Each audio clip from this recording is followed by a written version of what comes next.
work from home. I guess that works out well. Yeah. Free shot and booster clinic down the road. That's right.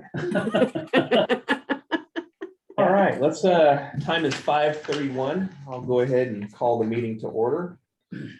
First thing on our agenda tonight is roll call, or actually second thing. I'll go backwards then. Cat Stone, Here. Mike Baker, Here. Tom Trotter. Here. Sarah Thompson, Here. Janice Baker, You'll have to unmute yourself.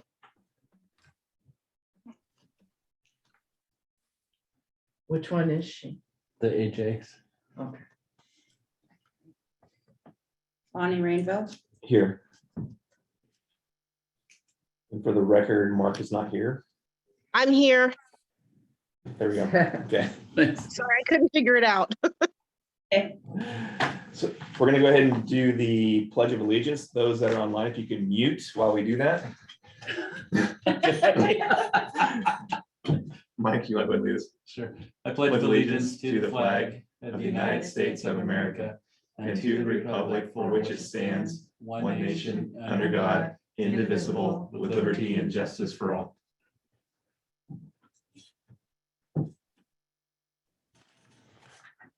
there's Mark. Perfect. We're 100%. Next thing on our agenda is the consent agenda. We have two items, 4.1, which is the December 13th, 2021 regular meeting minutes, and 4.2, the December preventive maintenance report. Both of those should have been in your packets. Move to approve the consent agenda. We have a motion I'll by Mike, second. second by Sarah. Any discussion? Hearing none, all in favor? Aye. Okay. Aye. Any Aye. opposed? Passes unanimously. Sherry, are you able to take us through a financial report? If not, I'll ask you just to review it individually and you can approve. Can you guys hear me? Here we go. Yes, we got you. Yes. Yeah, there's not a whole lot going on. The financial report was still very much in line with where we should be. I did check with Jennifer Boardman. We had one request reimbursement that hadn't been received yet for Q1, and it seems to just be a delay on in Salem or whoever gets the funding. So she said she was going to check into it for us. It's about $106,000. So we're just waiting on that one for Q1. We've received everything else. I just wanted to make sure from her that, we hadn't missed anything and she wasn't waiting on something from us, but she assured us that it was a delay on the funding end of it. So hopefully we'll get that pretty soon. But other than that, the financials still look pretty good. Pretty good. Yes. Year-to-date nets 1.1. It's pretty solid. I remember seeing something for vehicle repairs that was a pretty low amount. So is that budgeted? Is that actual? I'm sorry, I'm not good with numbers. Preventive maintenance this month was 13,000 spent. Year-to-date 72,000 for vehicle maintenance. Plus preventive maintenance. Budget's 100. There was a vehicle repair. I think that was I think it was an accident repair that was slightly minor. Maybe that's what she was looking at. Maybe. Yeah. I can never find them unless I have my colored Mhm. pencils. So on those, Yeah, we did have a minor repair that was done. But other than that, everything's been just a standard maintenance. do we repair and then we get a insurance reimbursement? Yes. We do have a insurance reimbursement coming on something. I think you might want to ask Christine about that. I don't know if it refers to the same accident, but If it's Christine's been under involved the- in the, It's under the, oh, wow, it totally left my brain. I love it. Accident repair? If it's under the copay thing, it will, we'll just go ahead and repair it. If it's under $1,000, we'll just go ahead and repair it under me. Not Deductible is the word you're looking for. very much, Thank you, Sarah. If it's under the deductible or if it's under $1,000, we actually increase the deductible to $1,000 for this upcoming year to decrease the amount that we're paying for the premium upcoming year for this year. And so anything under that deductible amount, anything under $1,000, we just go ahead and repair it so that we're not continuously filing claims for any minor repairs on minor accidents. It doesn't tag your experience. Exactly, and so it just falls under maintenance, vehicle repair. It doesn't fall under preventive maintenance, but it does just fall under normal repair. And who do we have do that? It depends on the It type. seems pretty reasonable. It depends on the type of damage. Okay. So, it really does, because sometimes it's something that only a specialist can fix, like glass would have to go to like a glass Oh, repair shop. absolutely. And that's like a $500 to $1,000 job, so. Yeah. Entertain a motion to approve the financial report. So moved. Sarah, I have a motion, second. Kath seconded. Any discussion? All in favor? Aye. Opposed? Aye. Motion carries. Item number 6, public comment for on-agenda items.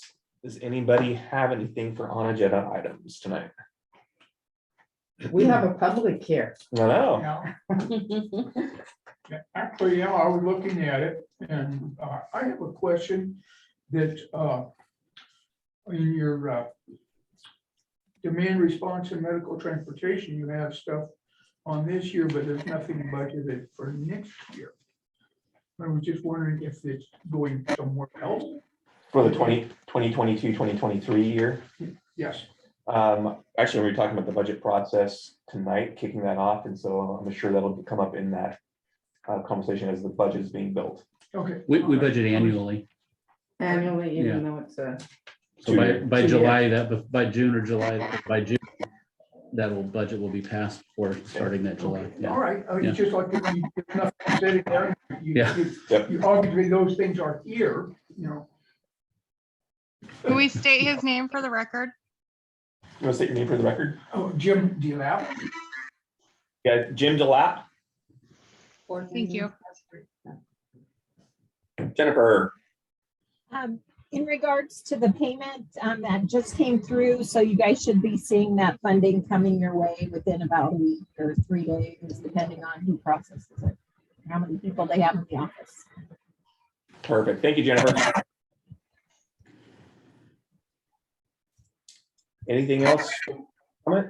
I don't know, but it just leads right into the next topic, doesn't it? It does. So we'll jump into item number 7, the FY 2022, 2023 budget timeline. Cheryl, did you want to take us through that? We have the timeline here. Yes, so Sherry and I worked on this. It's primarily Sherry. She drew the timeline from our previous financial policy, and then we made a few adjustments so that the budget committee meeting and the approval of the budget would actually fall on dates that you guys are already scheduled to meet. And so we kind of eliminate having to have 2 or 3 meetings in 1 month to get through the process. And if we follow the process, then we should be able to approve the budget in our meeting in June and be good to go. Perfect. Do you need a motion from the board to approve the budget timeline? Ooh, I don't know if that was in the policy or not, but it's probably a good idea. I know with the city, we have to, so Well, let's The do it. time, the timeline says that the board of directors adopts the budget in May. But shouldn't we adopt the timeline? Yeah, just a motion to adopt, to approve the timeline. So moved. So Mike's made a motion to approve the proposed timeline. For a second, I'll second it. Trotter, second. Tom. Any further discussion? Okay, so discussion says the timeline says we'll adopt it in May. The 2nd of May, second Monday of May. There's that detail-oriented mind. You're welcome, Kat. I love you. But I think that's fine, because that's typically, I think, what you do. Yeah. So, yeah. Yes, I that believe I actually put works that in better. there. I think I put it in there for May so that we could get it adopted, because I think we have to post that 30-day notice somewhere. So I figured we'd have time to post it June 1st, so it could be in effect for July 1. Well, I That's think the- fine. I just want it for the record that we're adopting it in May I for think public there are- review. I think there are 2 or 3 week or 30-day notices, but I think those are before the budget hearing. Yeah, they are. Yeah. So Motion right now to approve just the timeline. just the Yeah, timeline. Yeah. So all in favor of approving the timeline? Aye. Any opposed? Hearing none, timeline is approved. Did it get a second? Tom, Oh, yeah. Sorry, Tom. Executive committee bylaws. We've approved those, correct? I think we're bringing them forward. We had asked for bylaws to come forward, Yeah, we don't Okay, actually have any. so we haven't had any until this meeting. That's right. That's right. And actually, Christine took point on this and put together some skeleton bylaws that give you the ability to add or take away from it as you desire. So she's included some draft bylaws there for you. I have under governance, it says no formal delegated powers of authority to represent Douglas County. And I'd like to strike that. There's, we could list every other entity that we can't represent, the tribe or anybody else. With the county, we have nothing to do with them. Where we Where at? are you at? It's under Page 2. governance.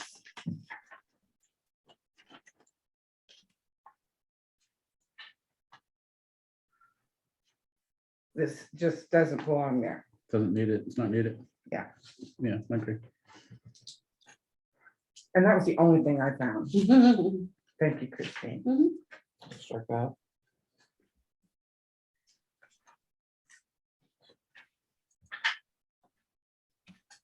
Okay. So do we want to fill in some of these blanks before we approve?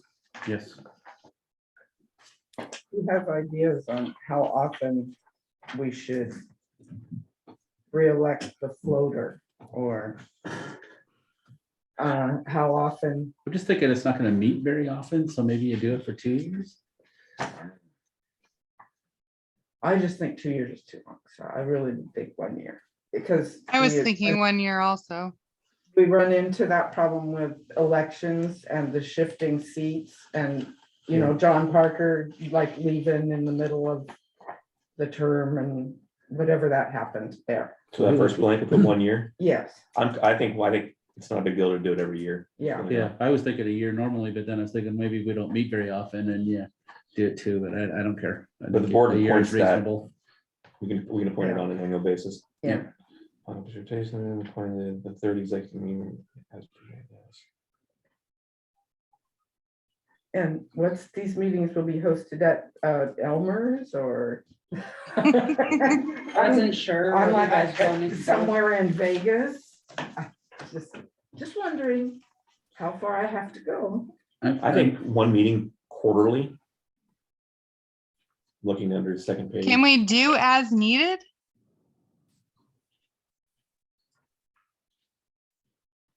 Or at least quarterly?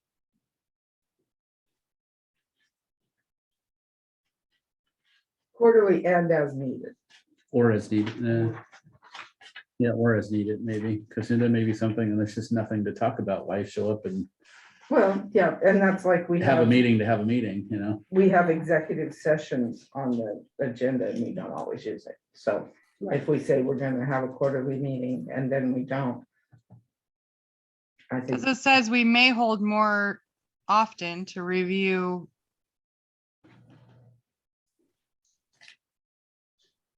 I think maybe said, if you just said on a quarterly or as needed basis, Quarterly basis or as needed. yeah.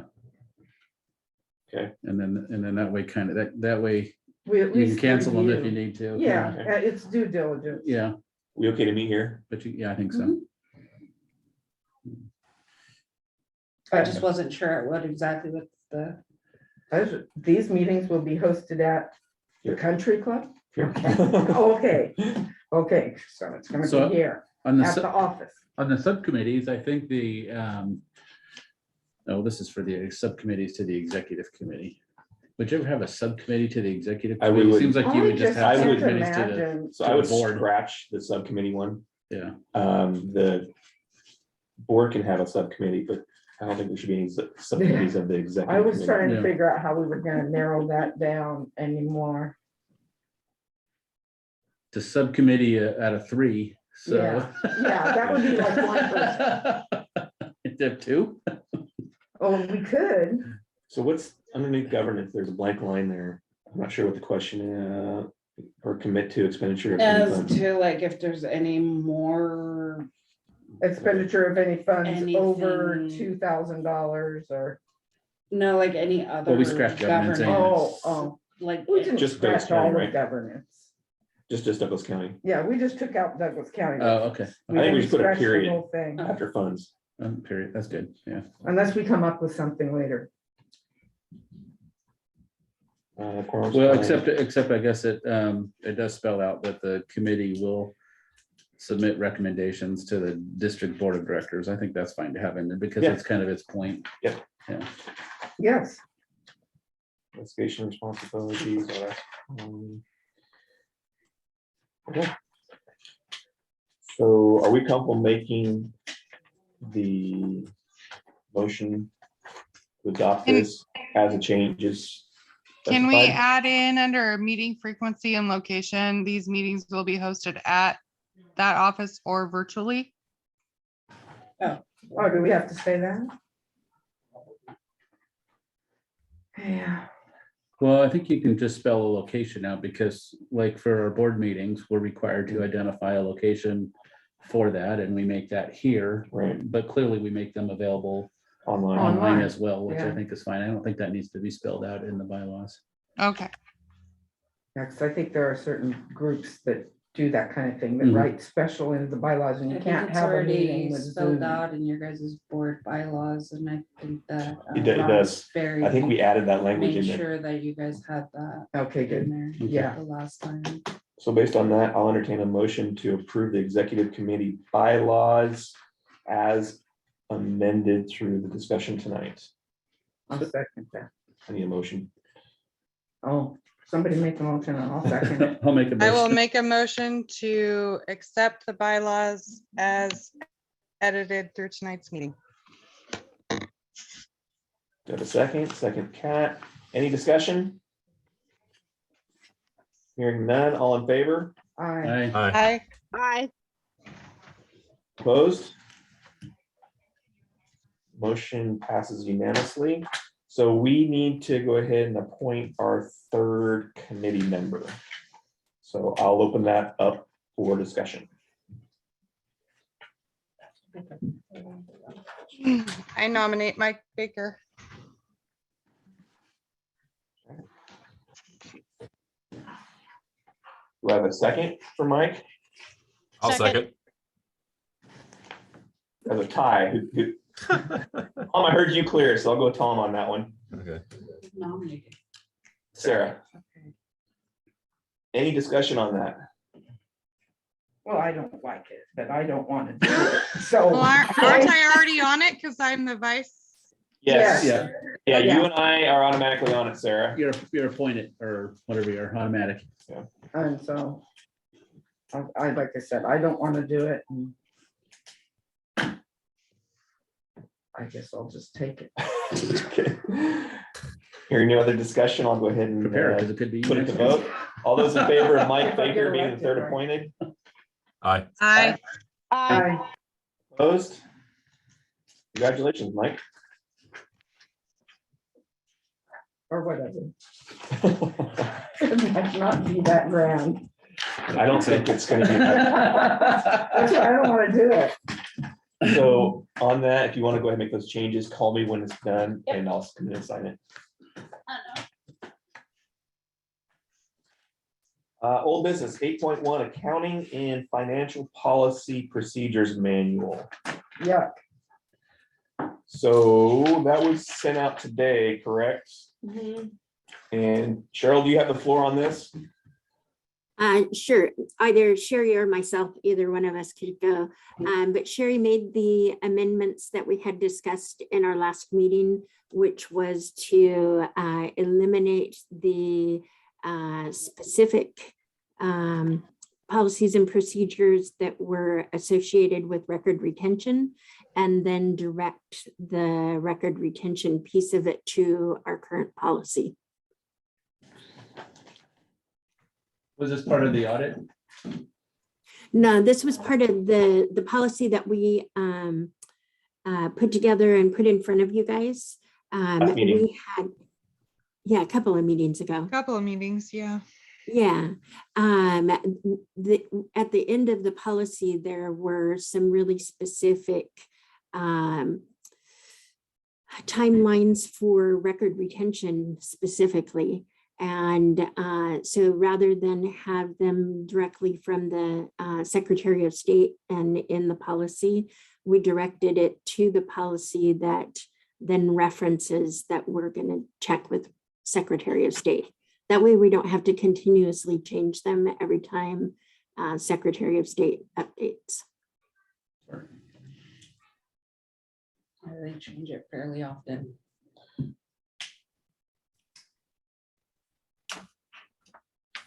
I would propose a motion to accept the accounting and financial policy and procedures manual. We have a motion from Sarah, I'll second that. It's resolution 22-1. second from Mike. Any further discussion on that? Hearing none, I'll put it to vote. All those in favor? Aye. Aye. Aye. Opposed? Can I abstain? Because I haven't seen it. If it came in the email, Yes. Yeah. That really, really long It's that big one. policy that we've kind of talked about in the last couple of but meetings. it came in, oh, we've had it? Yes, and two- it's- and 2 we've months seen in a it? row. Yeah, Okay, yeah. all right. So it isn't just this thing that came No. today? No, no, No, no, no. everything was good on except for this one The little last little piece. page. Okay, all right. I'll vote for it. Okay. Opposed? I didn't hear any. So the motion carries unanimously approving resolution 22-1. All right, item number 9, general manager report. Cheryl? Oh, so this is the one that, okay, we'll go by memory. So the ridership through the month of December, I believe, has increased slightly for both fixed route and commuter route. But overall, we are down by about 300 rides over what we were this time last year. And the medical transportation, we have spent a lot of this last month. We're closing out our partnership with Bay Cities and getting everything in order with MTM, which is the new brokerage. After our discussion at our last meeting, I did go back to them and have further discussion about the EIN, the fact that we're a government, and the appropriateness of the information that they were asking for from US directors. And they agreed to go ahead and basically just push us through without those additional pieces. It has been really interesting. We just started with them over the first week here in January, and it's a really different process. And it's an all hands on deck to get everything taken care of on a daily basis. But I believe as it smooths out, that in the end, it will be a better process. It's definitely financially easier for us to manage the program. So other than preparing for a few more grants, working on some NTD issues that were on our second round of corrections, we had a fairly calm and easy December. We did have a holiday party on Saturday, the 18th, that was very well attended by employees and family. I believe we had just about 80 people there altogether. And it was a good break for everyone. Very good team building and a lot of fun. Any questions for me? What are you seeing as your biggest challenges with the new company? So they are really a stickler for, so they have an app that goes on the driver's phones, and the app glitches. So if the driver cannot accurately record the time that they pick their client up or drop them off, that information has to then be called back into the office and manually entered into the program. And they don't just give us a whole download of rides for the next day. They have something they call a marketplace, and we have to go in and actually select the rides that we're going to take for the day. So on the one hand, it makes it easier for us to build a manifest that is specific to each driver. On the other side of that, it's a bit more time consuming. And because they don't have the process down really well, Oregon is new and they have call centers all over the US. We're having a lot of interaction with a lot of different people who know nothing about the geographics of Roseburg or Douglas County. And so explaining that you can't make it from Winston to Mercy in 5 minutes has been a common kind of conversation. Just providing information. I think once they're used to it, it'll get smoother and easier. That was going to be my next question. Can we get a dedicated person from their company to understand what our issues are here? We do have a dedicated person. Oh, gotcha. That's not helping, I see. Not yet. It will in the end, but it's not yet. But we're only 2 weeks in, so. I have a question about government competing with private business. So we're actually not competing. The brokerage provided pricing to us. They did not ask us to bid on pricing, and they selected the companies that they wanted to do business with, and it was something we were asked to do. We followed through, we did what we needed to do, and it's not a competition. It is, they are trying to find the best way possible to serve as many people possible. And it's a really different business model than we're used to working with. I do not have to provide a bid for a cost per mile or a cost per hour. It is already set. And it's a livable pricing. So it's a pricing that we can actually operate and not lose money. I have that problem with running the government like a business when we are a service, and a service isn't supposed to make a profit. And I didn't know how the process worked, and it doesn't sound like anybody really did.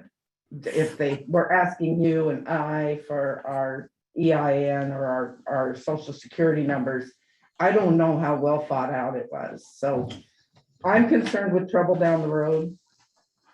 And So OHA, Oregon, no, Umpqua Health Authority, so UHA put out an RFP, very similar to what we did for our providers, and MTM is the company that they chose through the RFP process to be the brokerage.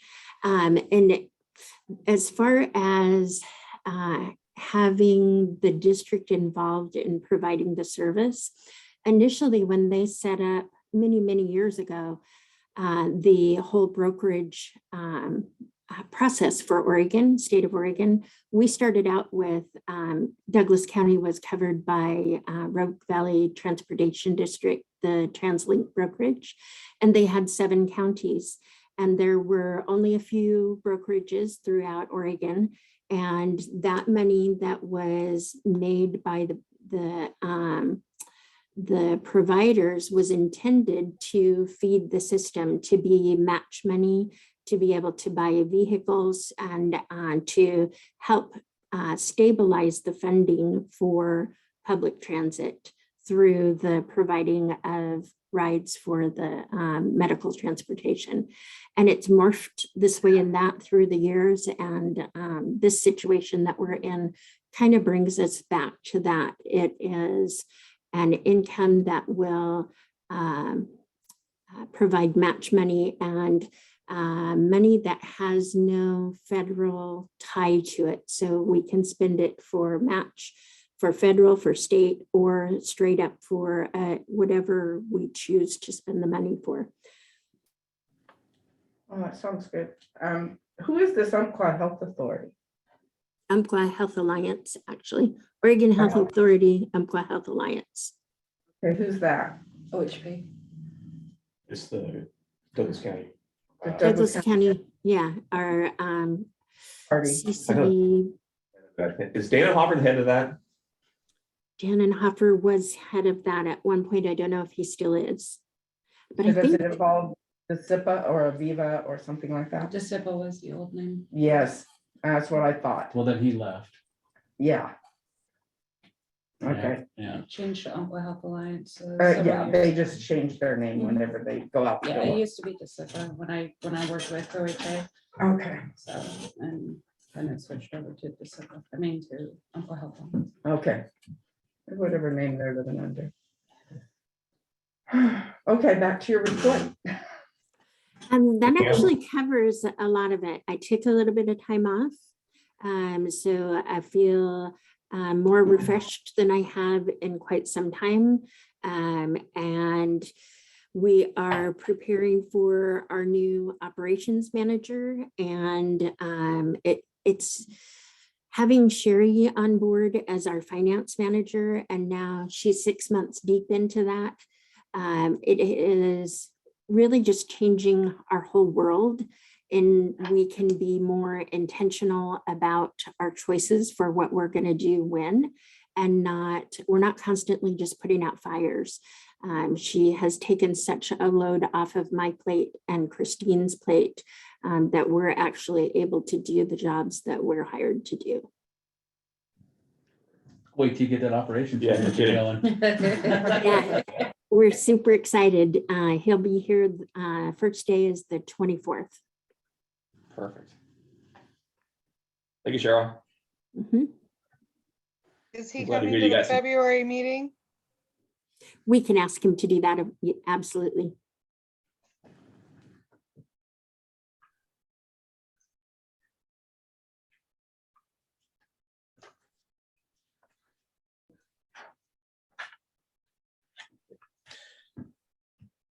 All right, moving on to item number 10, ODOT update. Jennifer? Hello.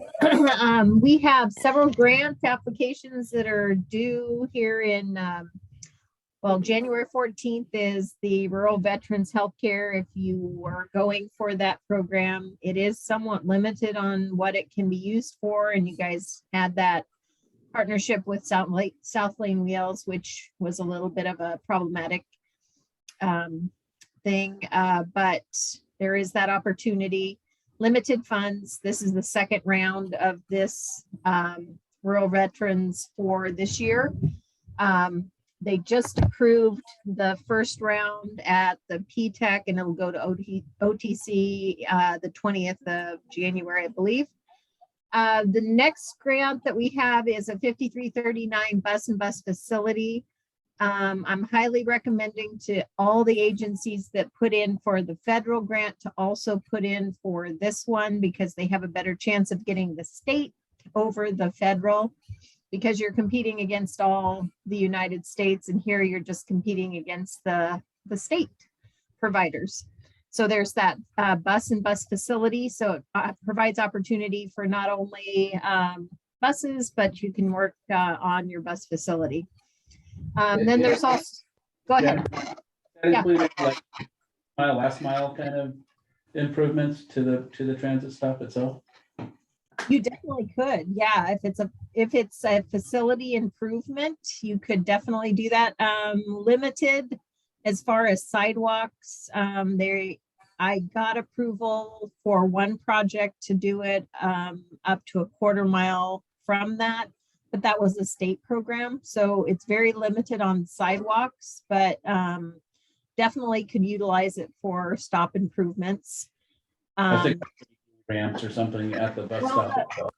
Now the 5310, the next one that I was going to talk about, the 5310 enhanced mobility, that would be one where you probably could put in for a first last mile if you had like a pilot project that you were looking at doing. If you had something planned, it would definitely be a benefit to people trying to get to and from locations. So that is a project that you could do that, because it has the mobility management. And I know that I think Coos is putting in, and at one point in time, RBTD put in for first last for the 5310. And that one is due February 14th. And then there's STGB discretionary bus replacement program on February 14th as well. And that should be it for the buses. One thing that I am telling everybody, and I already talked to Cheryl about this, was talking to Northwest Bus Sales. They said to anticipate 35% increase in bus costs the next year. And we had some folks this time 2 years ago put in for grants for 5-6 buses, and they thought that they had enough money, but they are not having enough money to purchase all the vehicles that they had hoped for because of the cost increase. And then the only other thing that I've been telling all of the boards and everything, we had grants that were expiring on June of 22, and we have so many folks that don't have their buses. They've already put in the orders, and you guys are one of those agencies. And we don't know for sure if they're going to come in before June of the end of June 2022. So we are going to be doing extensions, like a wholesale extension for all of the grants that expire on 2022. We're having to move funds around to try to track down some funding so that we can have those grants completed, because it's not any fault of the agencies. It's the buses are just not available. The parts aren't there. The chassis aren't there. It's been really hard for people. No, I think that's across the board as far as transportation vehicles. We have for the city that we're trying to order up, and we have no idea when it's going to be delivered. They said anywhere from, could be 6 months, it could be a year. They have no idea. Yeah, and it's really hard when you have grant funding and it's only a 2-year cycle, and you're trying to buy vehicles and it's going to take 2 years to get them, and you can't order them until you get the grant. So the good thing is that, you know, we do have this money, and supposedly things are supposed to be looking up. We'll see. But you should have opportunity. We're getting those extended so that you guys can get your vehicles. And I think that's, oh, and then another reminder is about the, at this point in time, we still have the conference in March that is scheduled, Seaside, and it's the Oregon Transportation Association's yearly conference in Seaside, and it's the last week of March, I believe. Is there registration open for that yet? No. I believe it is, yeah. And there are scholarships. You get copies or get the. Sure can. Be awesome. I think that's all unless you have any questions. Any questions for Jennifer? Hearing none. Thank you, Jennifer. You're welcome. I have a question. Yeah. Not necessarily for Jennifer, but for Cheryl, I guess. Of those grant applications, which ones are we applying for? And then the second part of that is with the increase in cost, did we have a negotiated contract before, so we're not paying any extra for the buses that we already ordered? Yes, the cost that we have signed a purchase order for the buses that are already ordered will stay the same. The grants that we're applying for, the one that I already turned into the federal grant, the federal 5339, I'll be putting the same one in. You muted it, Jennifer. Echoing. Okay. I'll be putting that same one in as Jennifer suggested at the state level for our facility next door and the possibility of electric infrastructure and buses that would go with that. And then because our preventive maintenance costs are pretty much going through the roof, we are going to put in for the 5310, one of the recommended grants is for the preventive maintenance costs. So we want to make sure that we have enough to cover not just ourselves, but our providers as well. And we do have a grant that's expiring in June. We only have about 20,000 left on it, but right now Mercy has 3 vans that are running to anywhere from 2,000 to 2,500 to fix all 3 of them each. So we're gonna take a chunk out of that and probably be pretty close to using it completely by the time that it expires. So that's good. We don't want to leave money sitting on the table, but we definitely want to have another pot available when that one does expire. So those were, there is also a low no that I am partnering with Proterra to put that application in as well. Thank you. Mm-hmm.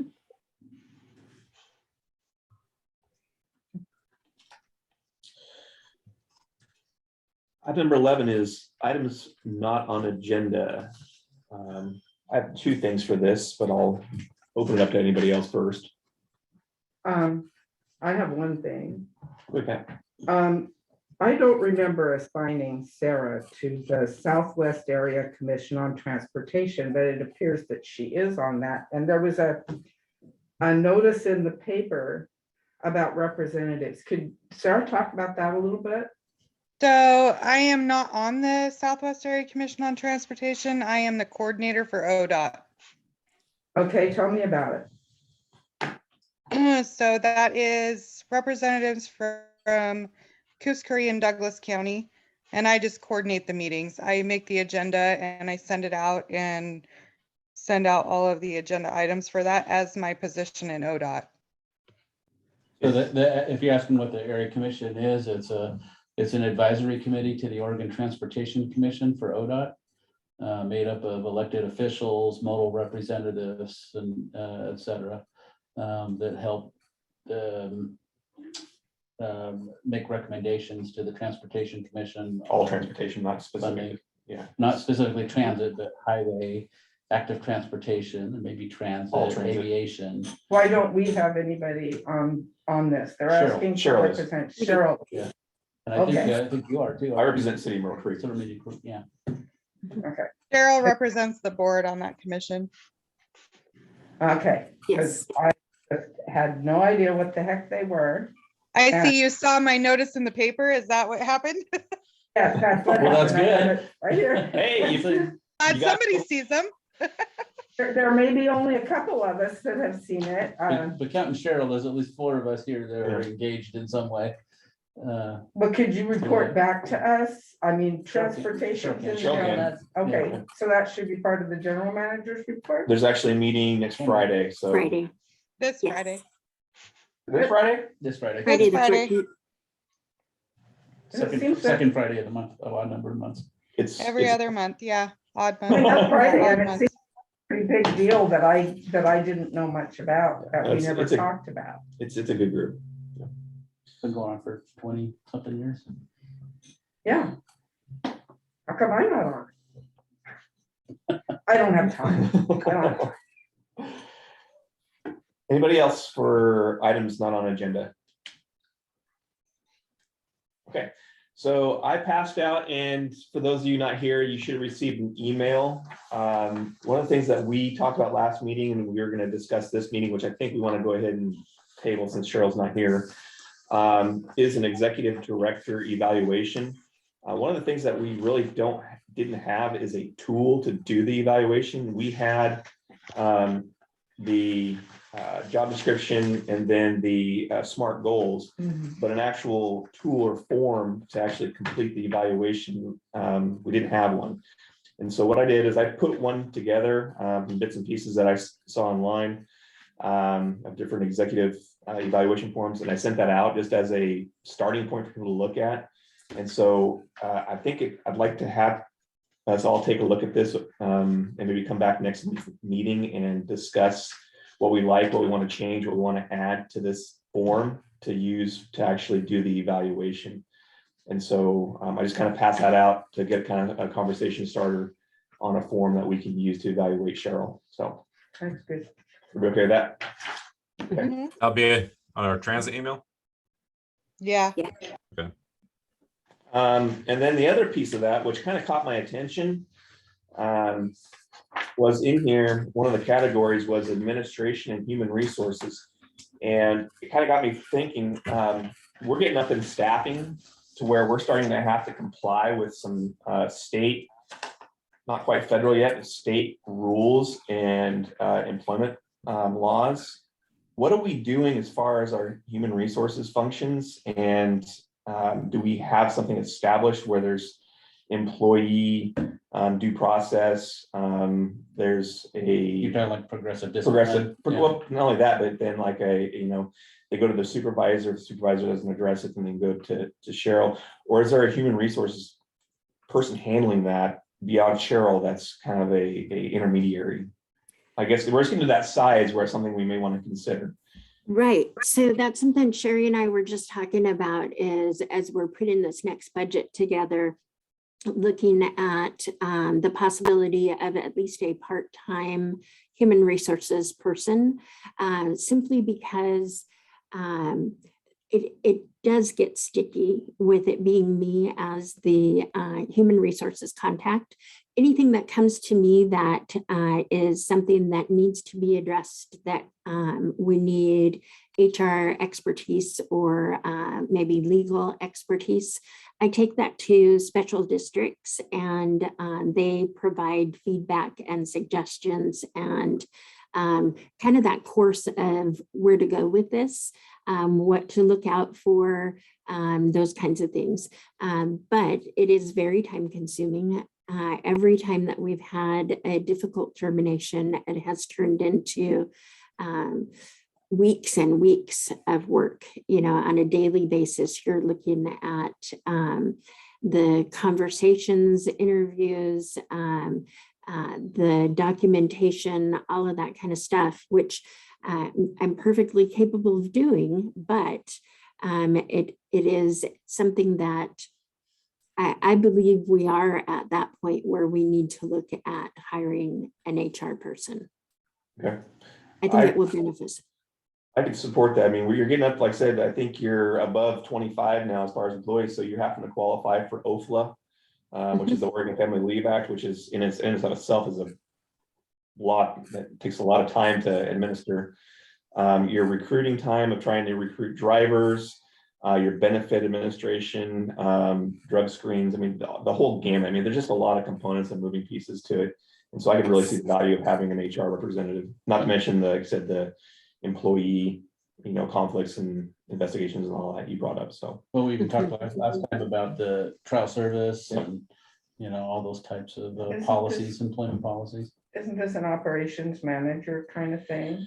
No, No, human resources is different than operations. Operations is more of the actual buses and mechanics and that. This is more of the HR, the personnel side of things. So Wasn't an HR person on our timeline? Yes. Okay. maybe that's something as we're looking at the budgeting as that's coming up, we can take a look at maybe adding that into the budget for next year. Yes. Those are our two things. so we'll postpone the executive session. Yeah, I'd like to have feedback on this and get a tool solidified to be able to do the evaluation and then do it. I'm hoping that we can have that done next meeting or by next meeting, and either do it next meeting or have it done by March. I hope. I think maybe. Lonnie, is that something that you're wanting the executive committee to take care of, or based on the handout that was sent out, it sounded like a. No, I'm actually thinking more of the board actually approving the tool. The way that this was set up, and like that was part of the online source that I used, is they actually had it to where not the entire board sat down with the executive. Basically, the entire board evaluated and came to the decision for the evaluation. They all did the evaluation. They all come together, agree with the content of it, and then they basically transfer all the information into one document, and then one or two people, might be like you and I, actually sit down with Cheryl and present the evaluation to Cheryl, not instead of doing it in a board setting. But the entire board does the evaluation. We have a time in executive session where we all sit down and discuss our thoughts on the evaluation, and then the evaluation is presented to Cheryl just by one or two. That way it's not the entire board sitting down with her. I think that makes Cheryl a little more comfortable, but I mean, that's not the only way to do it, but that is a way. And I think I kind of liked it. So I kind of put it, that's why I left it in there like that. Okay, that makes more sense. Thank you. Yeah, and when I was on the city council, we used to do the we do the evaluation, we bring it together, we discuss it. And then sort of present it as one to the executive at that meeting. Okay. At the same meeting is kind of how we do it with the city manager. Yeah. But like I said, for right now, just trying to get a tool that we can use, make sure that we're all in agreement on that. And then once we have that tool in place, then we can actually proceed with the evaluation. Was kind of my thought. It's nice because it puts the executive director, or the general manager on, knowing what she's being evaluated on. Right. Makes it very clear and what the questions are that are being asked and the board members are looking at. Yep. No, I agree. And then the one thing that I would like to add to this that's not in here is to actually have Cheryl put together her goals for the upcoming year. And we'll make that a part of the package when we do the evaluation. That Yes, I can do that. I like that idea. Good idea. Any other items for not on agenda? Hearing none, we'll go to item number 12, public comment. Any public comment tonight?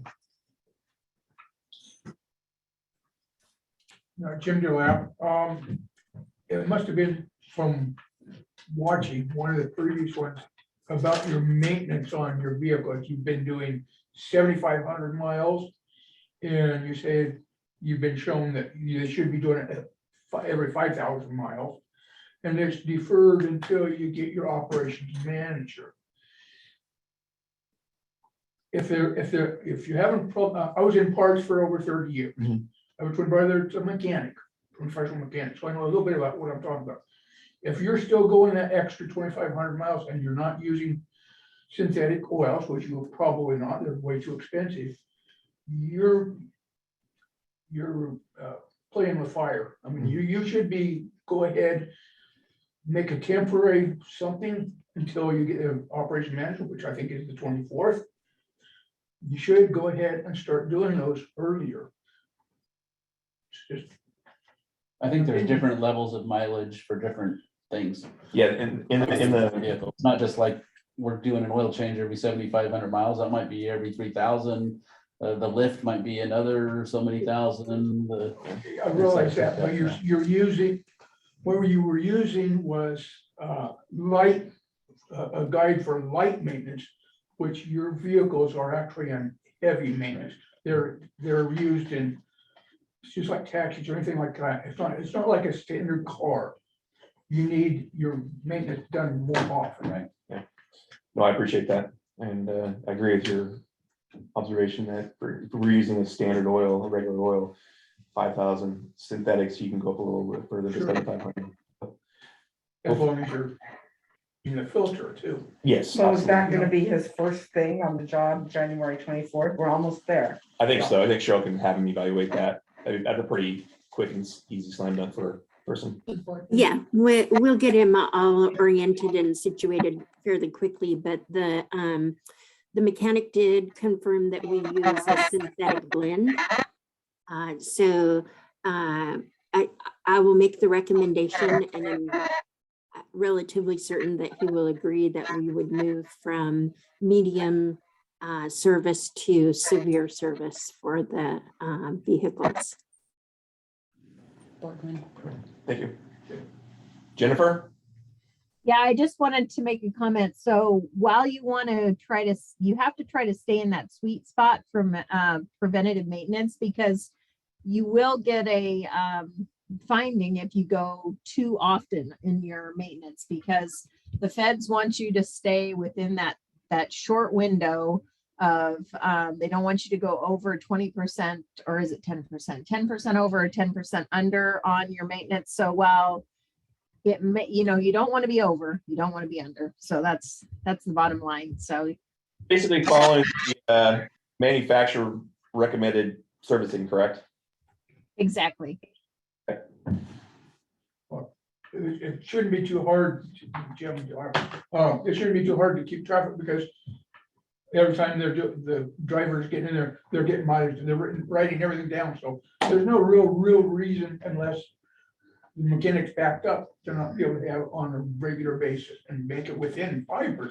And our new guy's gonna be able to ensure that happens. Okay. Anything else for public comments? Hearing none, we'll move to agenda build. And we're gonna have the new ops manager come visit us at our next meeting. And Yes, then we're going to approve the director evaluation form. Was there anything else that I missed for next meeting?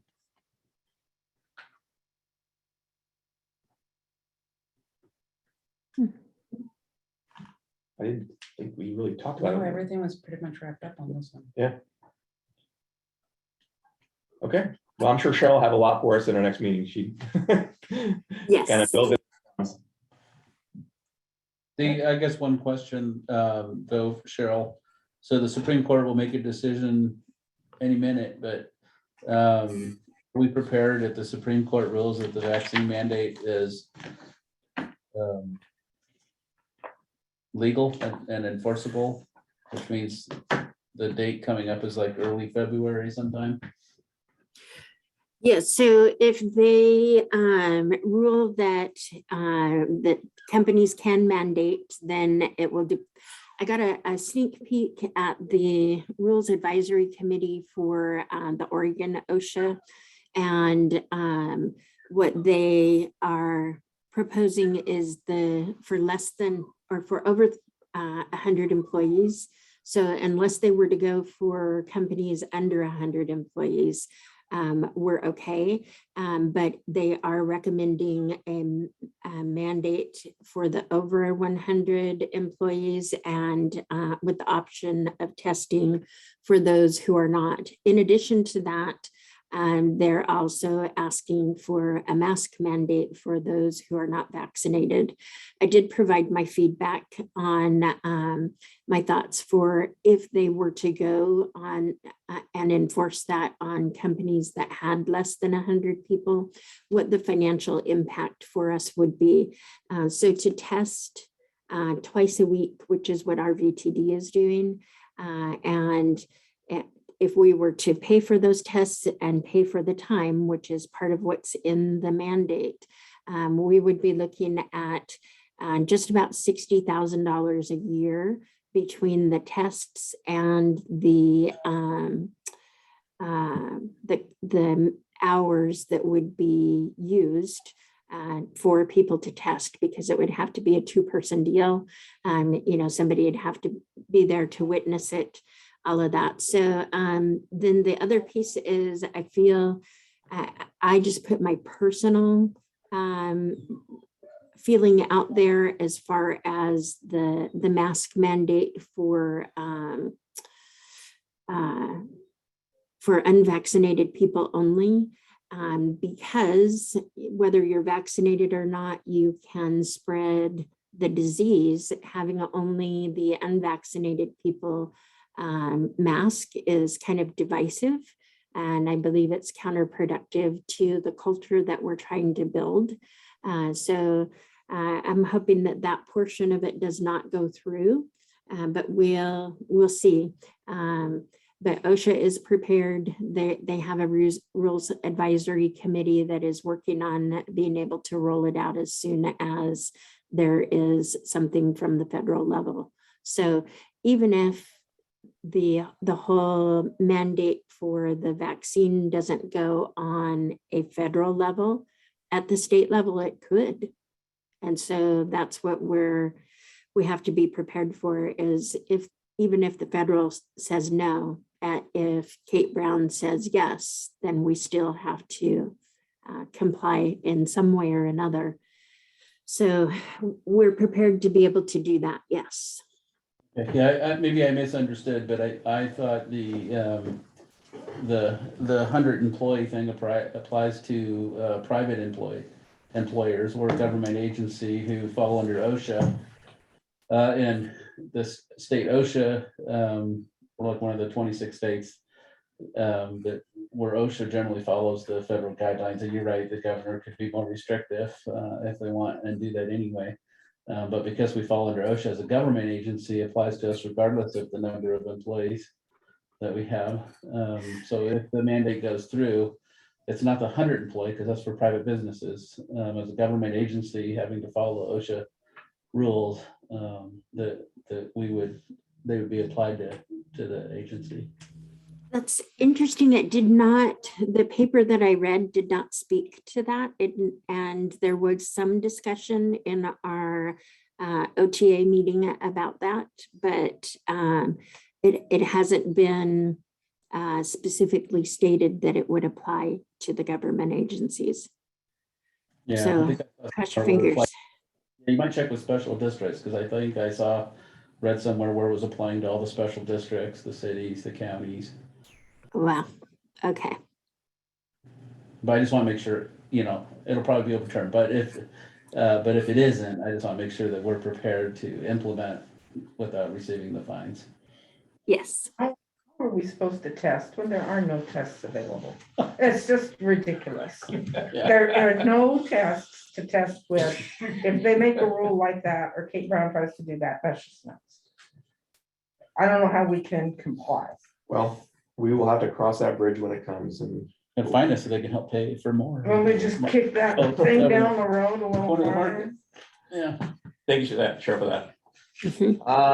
There's nothing else tonight. We'll go ahead and adjourn. The time is 6:34. Good job. There's a comment in the chat from Sherry about the budget committee.